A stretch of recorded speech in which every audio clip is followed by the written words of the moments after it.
क्या आप जानते हैं, भगवान जगन्नाथ की मूर्ति में कभी कील नहीं लगती, और फिर भी वो चमत्कार करते हैं जिन्हें देखकर खुद भगवान राम भी नतमस्तक हुए थे।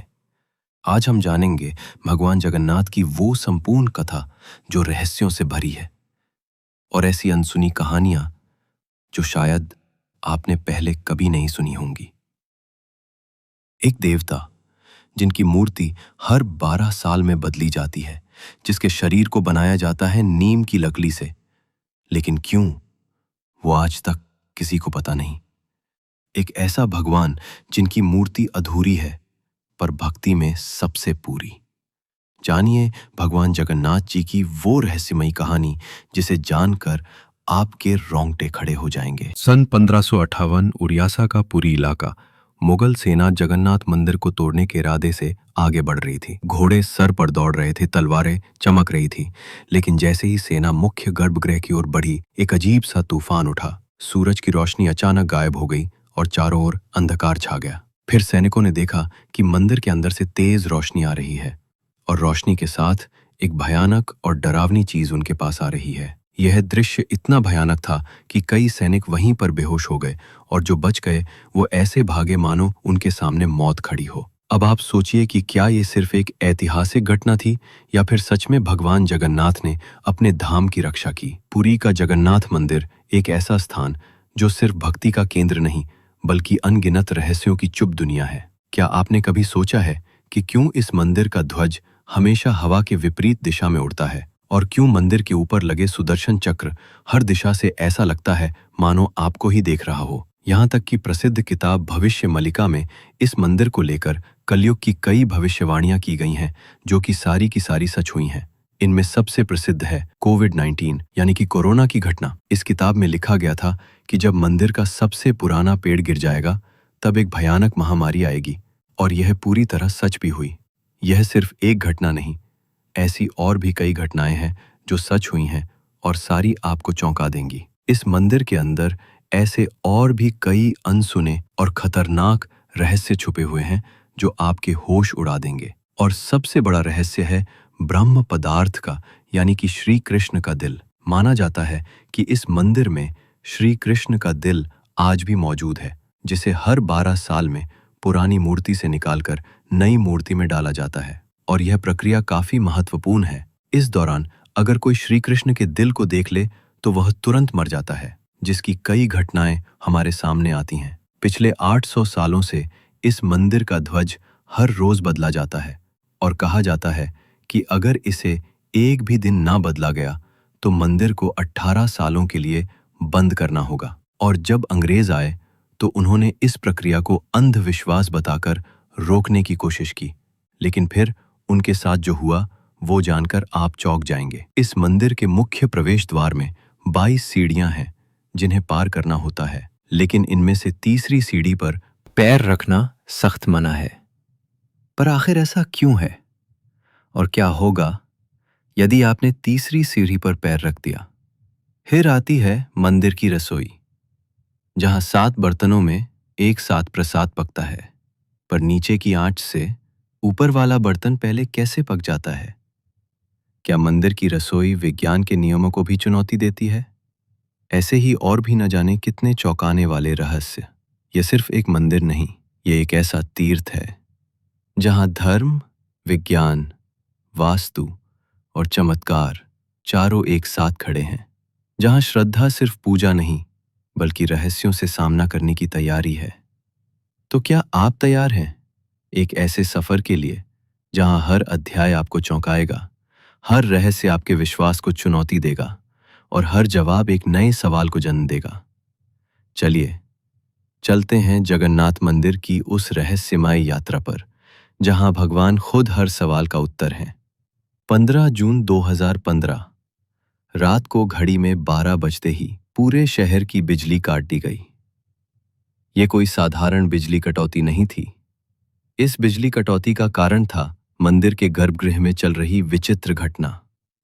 मंदिर के मुख्य पुजारी इस अंधेरी रात में अपनी आंखों पर पट्टी बांधे और हाथ में एक मोटा दस्ताना पहने हुए अपने हाथों पर एक दिव्य पदार्थ लेकर भगवान की मूर्ति की ओर बढ़ रहे थे। ये कुछ और नहीं श्री कृष्ण का दिल था, जिसे ब्रह्म पदार्थ भी कहा जाता है।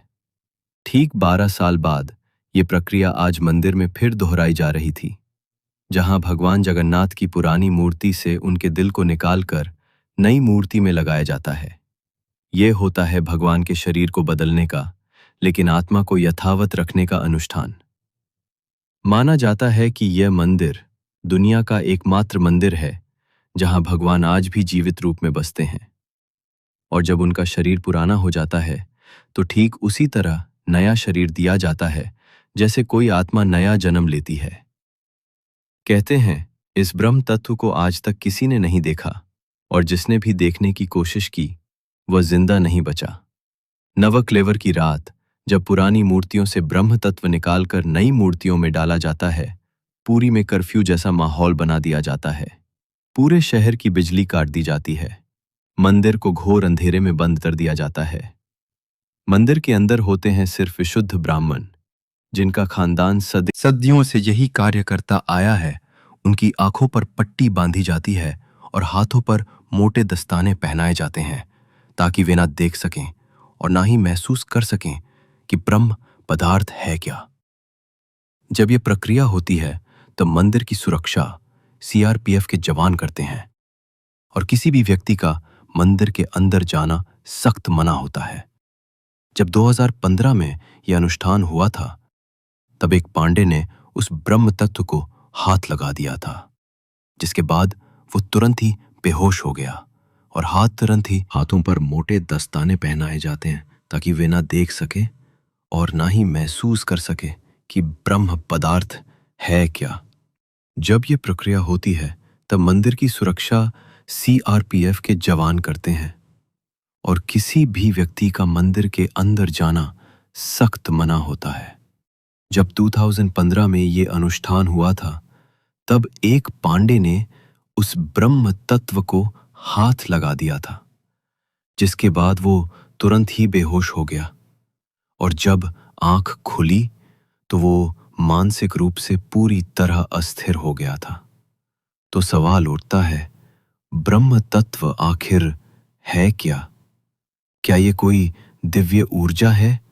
क्या ये सिर्फ विश्वास है, या सच में कोई ऐसा अविनाशी पदार्थ मौजूद है जो युगों से युगों तक जीवित है? माना जाता है कि ये ब्रह्म पदार्थ काफी ज्यादा शक्तिशाली है, जिससे लगातार दिव्य ऊर्जा निकलती रहती है और हमेशा हल्का सा कंपन महसूस होता रहता है। प्रसिद्ध इंडियन आर्कियोलॉजिस्ट प्रवीण मोहन के हिसाब से श्री कृष्ण सिर्फ एक इंसान नहीं, बल्कि एक सुप्रीम बीइंग थे। उनके मुताबिक ब्रह्म पदार्थ, जिसे कृष्ण का दिल भी कहा जाता है, वो असल में एक आर्क रिएक्टर है, यानी कि एक ऐसा डिवाइस जो भयंकर स्तर की ऊर्जा उत्पन्न करता है। उन्होंने यह तक बताया कि क्यों जगन्नाथ की मूर्तियों को लकड़ी से बनाया जाता है। उनके अनुसार लकड़ी बिजली को कंडक्ट नहीं करती, जिस कारण वो ब्रह्म पदार्थ से निकलने वाली इलेक्ट्रोमैग्नेटिक एनर्जी को रोक लेती है। वैसे तो माना जाता है आज तक इसे किसी ने नहीं देखा है, पर आज से करीब 50 साल पहले एक व्यक्ति ने दावा किया था कि उसने इस हृदय को देखा है। उसने कहा कि हृदय चांदी की तरह तरल बह रहा था, और यही तरल लकड़ी को कमजोर कर देता है, जिस कारण हर 12 साल में मूर्तियों को बदलना पड़ता है। उस व्यक्ति ने यह तक कहा कि जब उस हृदय को प्रकाश में लाया गया तो वो चक्र की तरह घूमने लगा और जोर से कंपन करने लगा, यानी कि जब इस ब्रह्म पदार्थ को रोशनी मिलती है तो ये और भी ज्यादा सक्रिय हो जाता है, जो कि खतरनाक साबित हो सकता है, जिस कारण हर बार जब इसे पुरानी मूर्ति से नई मूर्ति में बदला जाता है तब पूरे शहर की बिजली काट दी जाती है। विज्ञान के लिए आज भी ये एक चौंकाने वाला रहस्य है जिसे कोई समझ नहीं पाया, लेकिन भक्तों के लिए ये उनके श्री कृष्ण हैं, उनका दिल है, जिस कारण हर दिन लाखों की तादाद में भक्त भगवान जगन्नाथ के दर्शन करने आते हैं। वैसे कि आपको पता है कि जब श्री कृष्ण की मृत्यु हुई तब पांडवों ने उनके शरीर को जला दिया था, पर फिर कैसे उनका हृदय बच गया और वो पूरी तक कैसे पहुंचा, और इस भव्य मंदिर की रचना किसने की? आखिर कौन था जिसने बड़ी ही चमत्कारी तरीके से भगवान जगन्नाथ की मूर्ति बनाई? तो चलिए जानते हैं अब इस रहस्यमयी और रोचक घटना को, जो आपको इंटरनेट और किताबों में नहीं देखने को मिलेगी। लेकिन उससे पहले अगर आपको वीडियो अच्छी लग रही है तो इसे लाइक करके कमेंट में जय जगन्नाथ जरूर लिखें। आज से करीब 5000 साल पहले महाभारत युद्ध के पश्चात चारों तरफ केवल लाशें ही पड़ी थीं। लाखों पड़े शव और कौरवों के विनाश ने सब कुछ झकझोर दिया। कौरवों की माता गांधारी ने इस विनाश का कारण श्री कृष्ण को बताया।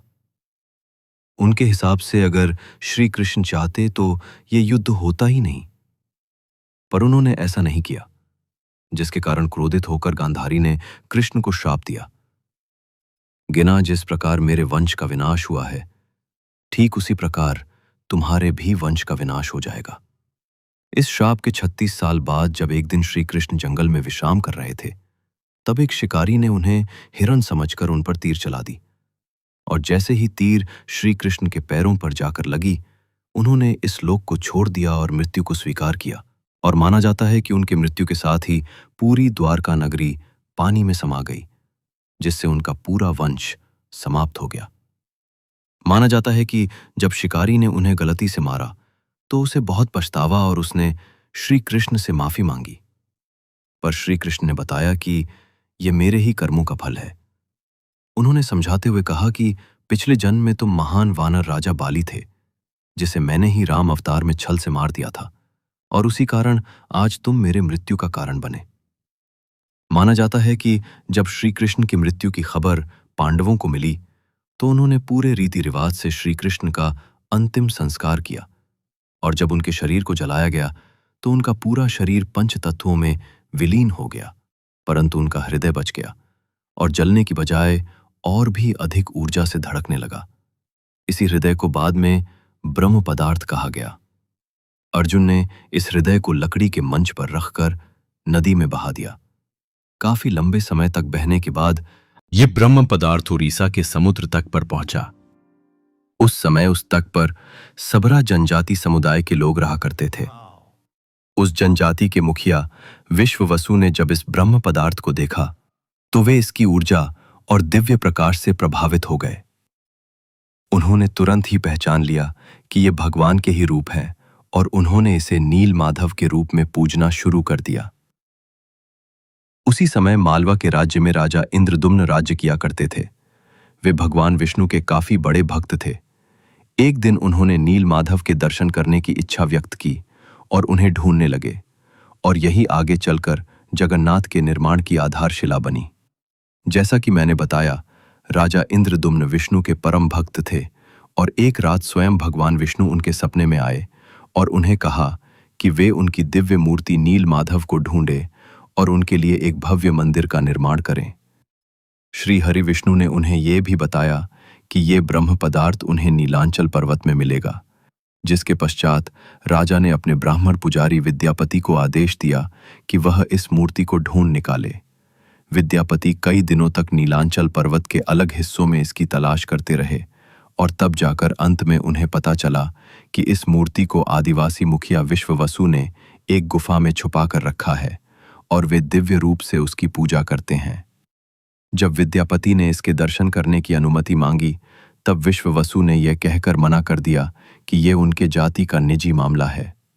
जिसके बाद विद्यापति ने चालाकी दिखाई और विश्ववसु की पुत्री ललिता से विवाह कर लिया। अब विद्यापति ने ललिता की मदद से विश्ववसु को मनाया और वे उस गुफा की ओर चल पड़े। जैसे ही विद्यापति ने उस नील माधव की मूर्ति को देखा, वे उसकी ऊर्जा से काफी ज्यादा प्रभावित हुए और उन्होंने तुरंत ही यह बात राजा इंद्रदुम्न को बताई। लेकिन जब राजा इंद्रदुम्न वहां पहुंचे, तब तक विश्ववसु ने वह मूर्ति वहां से हटा दी थी, जिससे राजा काफी उदास हो गए और अपने महल लौट आए।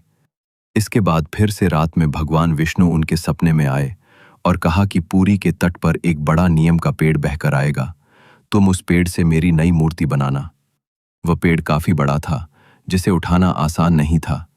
आखिर में जैसे तैसे वे पेड़ को महल तक ला पाए। लेकिन अब सवाल यह था कि इनसे भगवान की मूर्ति कौन बनाएगा। बहुत से कारीगरों ने इस पेड़ से मूर्ति बनाने की कोशिश की, लेकिन सब असफल रहे।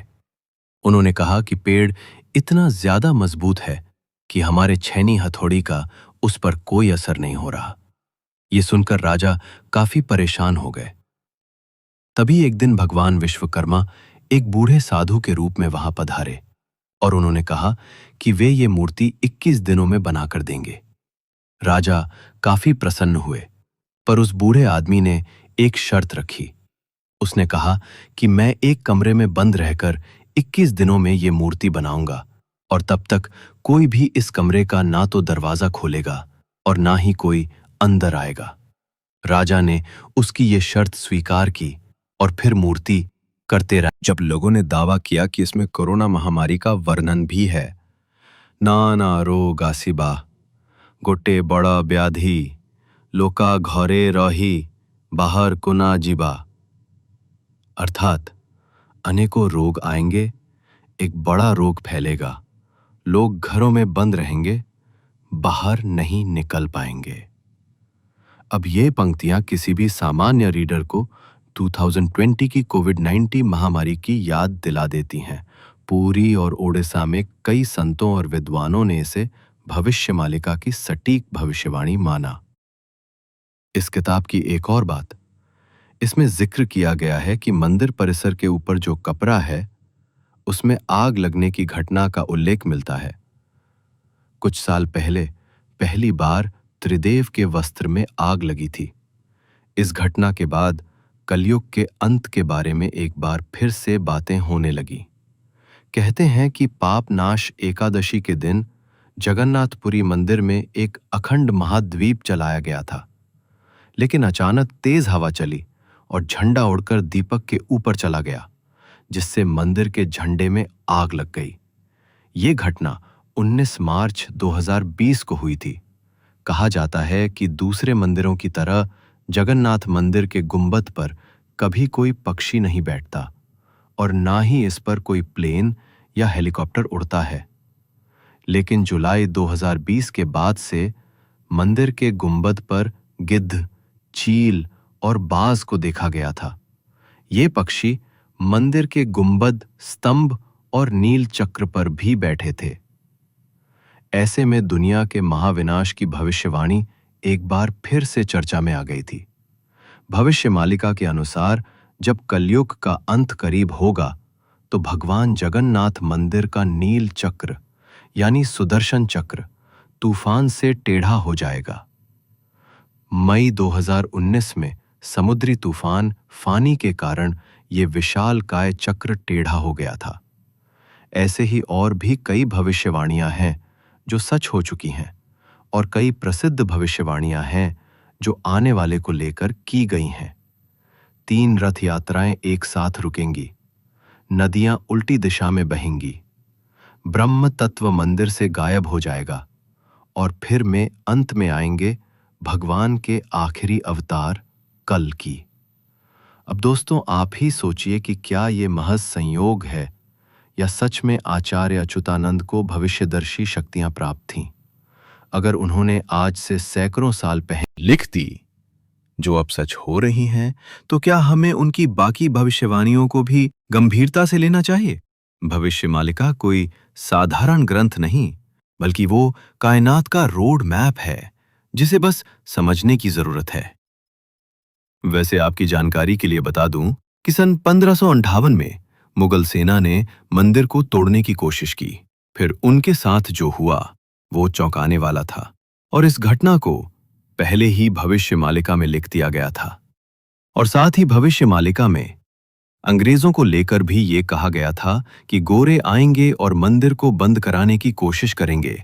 तो चलिए अब जानते हैं कि जब मुगल सेना ने मंदिर पर आक्रमण किया तो क्या हुआ और कैसे ब्रिटिशर्स ने भक्तों की श्रद्धा को अंधविश्वास बताकर मंदिर को बंद करने की कोशिश की।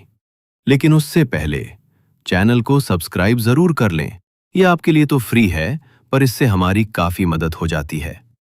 सन 1558 उड़ीसा के पूरी इलाके में घना अंधकार छाया हुआ था। पर वो अंधकार आसमान में नहीं, लोगों के मन में था। क्योंकि इस बार कोई साधारण लुटेरा नहीं, मुगल सेना खुद मंदिर को गिराने के इरादे से आ रही थी। कला पहाड़ नाम का अफगान जनरल, जो तब बंगाल का गवर्नर था, उसकी क्रूरता इतनी बदनाम थी कि उसका नाम सुनकर ही लोग कांप उठते थे। कहा जाता है कि वो सनातन धर्म और मंदिरों से विशेष नफरत रखता था। उस दिन उसकी फौज पूरी ताकत के साथ पुरी की ओर बढ़ी। घोड़े सर पर दौड़ रहे थे, तलवारें लहराई जा रही थी और मंदिर की शांति में एक भयंकर आंधी की आहट आने लगी। जैसे ही सैनिक मुख्य गर्भगृह की ओर बढ़े, अचानक मौसम बदल गया। तेज हवाएं चलने लगी, आकाश काला पड़ गया, सूरज की रोशनी एकदम गायब हो गई और मंदिर के चारों ओर एक रहस्यमयी घना अंधेरा छा गया।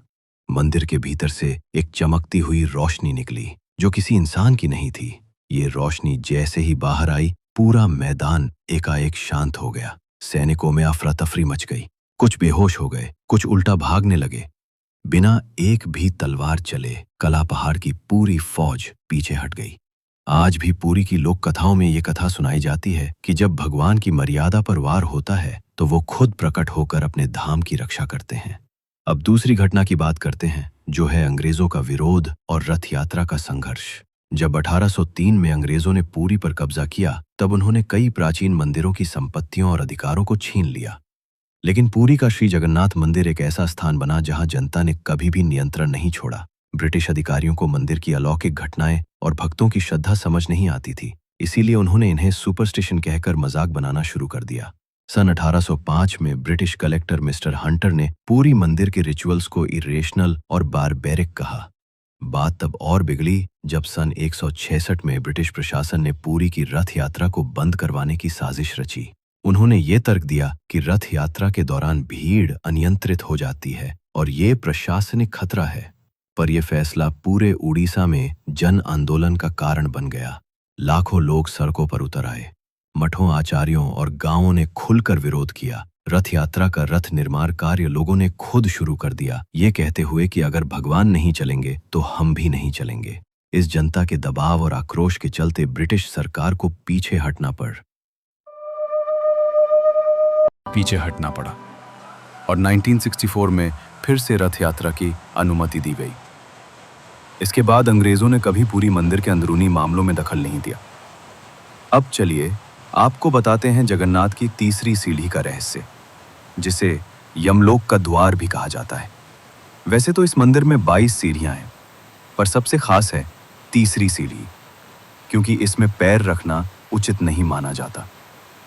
धार्मिक कथाओं के अनुसार इस तीसरी सीढ़ी को यमशिला कहा जाता है और कहा जाता है कि जो भी मनुष्य इस तीसरी सीढ़ी पर पैर रखता है, उसके पुण्य शून्य हो जाते हैं और उसे यमलोक जाना पड़ता है। दरअसल एक बार यमराज जी भगवान जगन्नाथ के पास पहुंचे और उनसे कहा कि भगवान, भक्त जैसे ही आपके दर्शन करते हैं उनके सारे पाप मिट जाते हैं, और अगर ऐसा ही चलता रहा तो सभी व्यक्ति जगन्नाथपुरी के दर्शन करके पापों से मुक्त हो जाएंगे, जिससे यमलोक में कोई नहीं आएगा।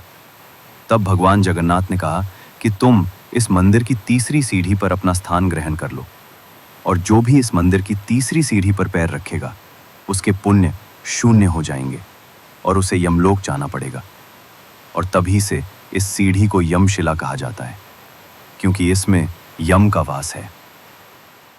अब अगर हम पूरी मंदिर के ऊपर लगे सुदर्शन चक्र की बात करें, तो देखने वालों ने यह दावा किया है कि इस सुदर्शन चक्र को आप मंदिर के किसी भी कोने से देखोगे तो ऐसा लगेगा मानो आपको ही देख रहा हो। मतलब इसे जिस भी दिशा से देखो, ये सामने की ओर ही दिखता है। इसे आम भाषा में आर्टिफिशियल इल्यूजन कहा जाता है। पर यह आज भी विज्ञान के परे है कि कैसे इतने भारी चक्र को मंदिर के ऊपर लगाया गया और कैसे उस समय के लोगों ने ये आर्टिफिशियल इल्यूजन बनाया जिससे चक्र हमेशा सामने की ओर दिखता है। इसे आज भी विज्ञान नहीं समझ पाया। पर भक्तों के अनुसार यह श्री कृष्ण का चक्र है, जिसे उन्होंने इस दुनिया की रक्षा के लिए इस मंदिर में स्थापित किया है। और भविष्य मालिका की एक और पंक्ति के हिसाब से जब ये मंदिर समुद्र के अंदर समा जाएगा तब कलयुग अपने अंतिम चरण पर होगा और तब आएंगे विष्णु के आखिरी अवतार कल्कि। अब जानते हैं पुरी के रसोई घर के बारे में। जगन्नाथपुरी का रसोई घर दुनिया की सबसे बड़ी और सबसे रहस्यमयी रसोई है, जिसके अनोखे तथ्य और परंपरा भक्तों को आश्चर्यचकित कर देती है। और रसोई का सबसे बड़ा रहस्य यह है यहाँ भोजन 7 मिट्टी के बर्तनों में बनाया जाता है और हर एक बर्तन को एक के ऊपर एक रखा जाता है। और स्वाभाविक है कि सबसे नीचे के बर्तन में ज्यादा आंच आ रही है तो उसे सबसे पहले पकना चाहिए, लेकिन पुरी में ऐसा नहीं होता। ये चौंकाने वाली बात है कि 7 बर्तनों में जो सबसे ऊपर होता है उसका खाना पहले पकता है, जो विज्ञान के सारे तथ्यों को गलत साबित करता है। यहाँ भोजन बनाने का कार्य केवल सेवायत ब्राह्मणों द्वारा किया जाता है और किसी भी बाहरी व्यक्ति को इसमें प्रवेश की अनुमति नहीं होती। इस पवित्र रसोई में किसी प्रकार के आधुनिक ईंधन या गैस का उपयोग नहीं किया जाता, बल्कि केवल लकड़ी के चूल्हे पर पारंपरिक विधि से प्रसाद बनाया जाता है। पुरी मंदिर में रोजाना लगभग 500 से 2 लाख लोगों तक को महाप्रसाद बांटा जाता है। लेकिन चमत्कार देखो, कभी भी खाना बर्बाद नहीं होता और कभी भी कम नहीं पड़ता। मान्यता है कि माँ लक्ष्मी स्वयं प्रतिदिन रसोई में आती हैं और रसोई के सेवकों को अंतः प्रेरणा देती हैं कि आज कितनों के लिए प्रसाद तैयार करना है। यह सिर्फ परंपरा नहीं, सदियों से चलती लीला है, जिसे आज तक कोई इंसानी गणित नहीं समझ पाया। एक और चौंकाने वाली बात तो ये है कि इतने बड़े किचन में, जहां 500 से ज्यादा रसोई और सेवक काम करते हैं, जहां हर दिन सैकड़ों क्विंटल अनाज, सब्जियां और मसाले इस्तेमाल होते हैं, वहां ना कोई बदबू होती है, ना ही कोई मक्खी। कहा जाता है कि यह अग्निदेव और माता लक्ष्मी की कृपा है, जो इस रसोई को हर प्रकार की अशुद्धि से दूर रखती है। 18वीं सदी में मराठा शासनकाल के दौरान एक बार एक अधिकारी ने रसोई के चमत्कार को अंधविश्वास बताते हुए जानबूझकर बर्तनों की संख्या बदलने का आदेश दिया। लेकिन इसके बावजूद उस दिन भी पुरी में महाप्रसाद एकदम सटीक बना, ना एक दाना कम, ना एक दाना ज्यादा। इसके बाद अधिकारी ने रसोई में दोबारा हस्तक्षेप ना करने की कसम खा ली। वैसे तो दोस्तों, ऐसे और भी कई चौंकाने वाले रहस्य हैं, पर उन्हें एक ही वीडियो में बता पाना नामुमकिन है। इसलिए चलिए चलते हैं आखिरी अध्याय की ओर। लेकिन उससे पहले, अगर आपको ये डॉक्यूमेंट्री अच्छी लग रही है तो कमेंट में जय जगन्नाथ जरूर लिखें। कभी कभी जीवन में कुछ चीजें ऐसी होती हैं जिन्हें न तर्क से समझा जा सकता है और ना ही विज्ञान से परखा जा सकता है।